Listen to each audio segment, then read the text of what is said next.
2025 കേരള ജനസംഖ്യ 3.60 കോടിയായിട്ടാണ് അനുമാനിക്കപ്പെടുന്നത്.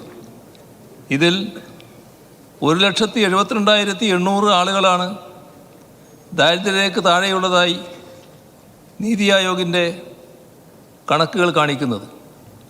ഇതിലുൾപ്പെട്ട 64,006 കുടുംബങ്ങളിലെ 1,03,099 പേരെയാണ് അതിദരിദ്രരായി കണ്ടെത്തിയത്. ഇന്ത്യൻ സംസ്ഥാനങ്ങളിൽ ഏറ്റവും ഉയർന്ന നിരക്ക് 26.59%. അഖിലേന്ത്യാ ശരാശരി 11.28%. ബഹുജന പ്രസ്ഥാനങ്ങളും പുരോഗമന സ്വഭാവമുള്ള സർക്കാരുകളും നടത്തിയ നിരന്തരമായ ഇടപെടലുകളാണ് നാം കൈവരിച്ച ഈ നേട്ടത്തിന് പിന്നിൽ. സാമ്പത്തിക വളർച്ചയെ ഉത്തേജിപ്പിക്കുന്ന പശ്ചാത്തല സൗകര്യ വികസന പദ്ധതികൾ നടപ്പാക്കുന്നതിനൊപ്പം ഒരു വിഭാഗത്തിൽപ്പെട്ട ജനങ്ങളും പാർശ്വവൽക്കരിക്കപ്പെടുന്നില്ല എന്ന് ഉറപ്പുവരുത്തുക എന്നത് സംസ്ഥാന സർക്കാരിൻ്റെ സുപ്രധാന ലക്ഷ്യമാണ്. ഇതിൻ്റെ ഭാഗമായാണ് വിവിധ ക്ഷേമ പ്രവർത്തനങ്ങൾക്ക് സർക്കാർ ഊന്നൽ നൽകുന്നത്. ഈ ക്ഷേമ പ്രവർത്തനങ്ങളുടെ അവിഭാജ്യ ഘടകമാണ് അതിദാരിദ്ര്യ നിർമ്മാർജ്ജനം. അടിസ്ഥാന രേഖകൾ പോലുമില്ലാതെ ബുദ്ധിമുട്ടിയിരുന്നവർക്കായി അവകാശം അതിവേഗം എന്ന യജ്ഞം നടത്തി 21,263 പേർക്കാണ് ഇതിലൂടെ സേവനങ്ങളും രേഖകളും ലഭ്യമാക്കിയത്. ആരോഗ്യ insurance, ration card, Aadhaar card, തൊഴിൽ കാർഡ്, ബാങ്ക് അക്കൗണ്ട്, തിരിച്ചറിയൽ കാർഡ് തുടങ്ങിയവയൊക്കെ എത്തിച്ചു കൊടുത്തു. മൂന്ന് നേരവും ആഹാരം കണ്ടെത്താൻ കഴിയാത്തവർക്ക് ഭക്ഷ്യക്കിറ്റുകളും തടസ്സമില്ലാത്ത ആഹാര ലഭ്യതയും ഉറപ്പാക്കി. കുടുംബശ്രീയുടെ ജനകീയ ഹോട്ടലുകളടക്കം ഇതിനുപയോഗിച്ചു.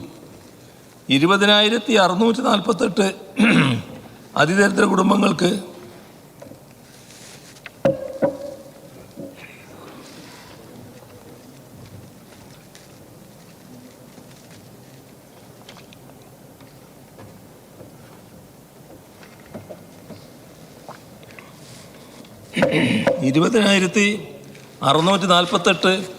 അതിദരിദ്ര കുടുംബങ്ങൾക്ക് ഇന്ന് ഭക്ഷണം ഉറപ്പാക്കുന്നുണ്ട്.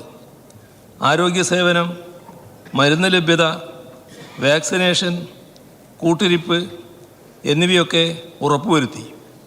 പാലിയേറ്റീവ് കെയർ മുതൽ അവയവമാറ്റ ശസ്ത്രക്രിയ വരെ ലഭ്യമാക്കി. തൊഴിൽ ദിനങ്ങൾ സൃഷ്ടിച്ചും ജീവനോപാധികൾ നൽകിയും ഷെൽട്ടർ ഹോമുകൾ ഉറപ്പാക്കിയുമാണ് കാര്യങ്ങൾ മുന്നോട്ട് നീക്കിയത്. പുതിയ വീട് വേണ്ടവർക്കത്, ഭൂമിയും വീടും വേണ്ടവർക്കത്, വീട് പുതുക്കിപ്പണിയേണ്ടവർക്കത് എന്നിവയെല്ലാം ലഭ്യമാക്കി. ഭൂമി പതിച്ചു നൽകലടക്കമുള്ള കാര്യങ്ങൾ സുഗമമാക്കി. സാമൂഹ്യക്ഷേമ പദ്ധതികൾ, പഠന സൗകര്യം, ഗ്രാമീണ തൊഴിലുറപ്പ്, ജീവനോപാധി വിതരണം തുടങ്ങിയവയിലൂടെ ഒരിടത്തും പട്ടിണിയില്ല എന്നുറപ്പാക്കി. മുഖ്യമന്ത്രി തലം മുതൽ കൃത്യമായ മേൽനോട്ടം നടത്തിയതും ഓരോ അവസരത്തിലും ഉപദേശ നിർദ്ദേശങ്ങൾ നൽകിയതും ലക്ഷ്യം കൈവരിക്കുന്നത് ദ്രുതഗതിയിലാക്കി. അതിദരിദ്ര പട്ടികയിൽപ്പെട്ട 4,677 കുടുംബങ്ങൾക്കാണ് വീട് ആവശ്യമായി വന്നത്. ലൈഫ് മിഷൻ മുഖേന വീടുകളുടെ നിർമ്മാണം പൂർത്തിയാക്കി. അതുപോലെ 2,713 കുടുംബങ്ങൾക്ക് ആദ്യം ഭൂമിയും പിന്നീട് ഭവന നിർമ്മാണത്തിനുള്ള സഹായവും നൽകി. ഭവന പുനരുദ്ധാരണം നടത്താൻ 1,00,000 രൂപ മാത്രം നൽകാനേ ചട്ടമുണ്ടായിരുന്നുള്ളൂ. എന്നാൽ അതിദരിദ്ര കുടുംബങ്ങൾക്ക് 2,00,000 രൂപ വരെ നൽകുന്നതിനായി പ്രത്യേക നടപടികൾ സ്വീകരിച്ചു.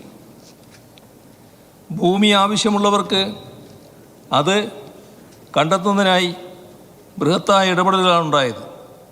28 ഏക്കർ ഭൂമിയാണ് അതിനായി സ്പെഷ്യൽ ഡ്രൈവിലൂടെ കണ്ടെത്തിയത്. ഇതുകൂടാതെ മനസ്സോടിത്തിരി മണ്ണ് യജ്ഞത്തിൻ്റെ ഭാഗമായി 2.03 ഏക്കർ ഭൂമിയും ലഭ്യമാക്കി. ഭൂമി നൽകാൻ മുന്നോട്ട് വന്ന എല്ലാ സുമനസ്സുകൾക്കും ഈ അവസരത്തിൽ നന്ദി അറിയിക്കുന്നു. വരുമാനമില്ലാതെ കഷ്ടത അനുഭവിച്ചിരുന്ന 4394 കുടുംബങ്ങൾക്ക് സ്വയം വരുമാനം നേടാനുള്ള സഹായം നൽകി. കുടുംബശ്രീ മുഖേന ഉജ്ജീവനം പദ്ധതിയിലൂടെ 3822 പേർക്ക് പരിശീലനവും ധനസഹായവും ഉറപ്പാക്കി. 35,041 കുടുംബങ്ങളെ തൊഴിലുറപ്പ് പദ്ധതിയുടെ ഭാഗമാക്കി.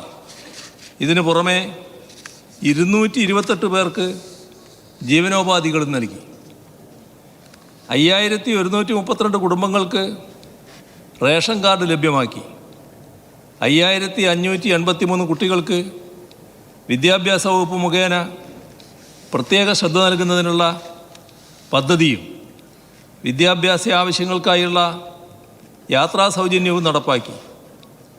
331 കുട്ടികൾക്ക് സ്കോളർഷിപ്പ് ലഭ്യമാക്കി.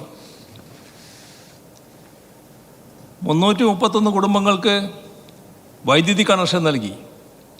428 ഏകാംഗ കുടുംബങ്ങളെ സുരക്ഷിതമായ ഷെൽട്ടർ ഹോമുകളിലേക്ക് മാറ്റിപ്പാർപ്പിച്ചു. അതിനു പുറമെ 520 കുടുംബങ്ങളെയും മാറ്റിപ്പാർപ്പിച്ചിട്ടുണ്ട്.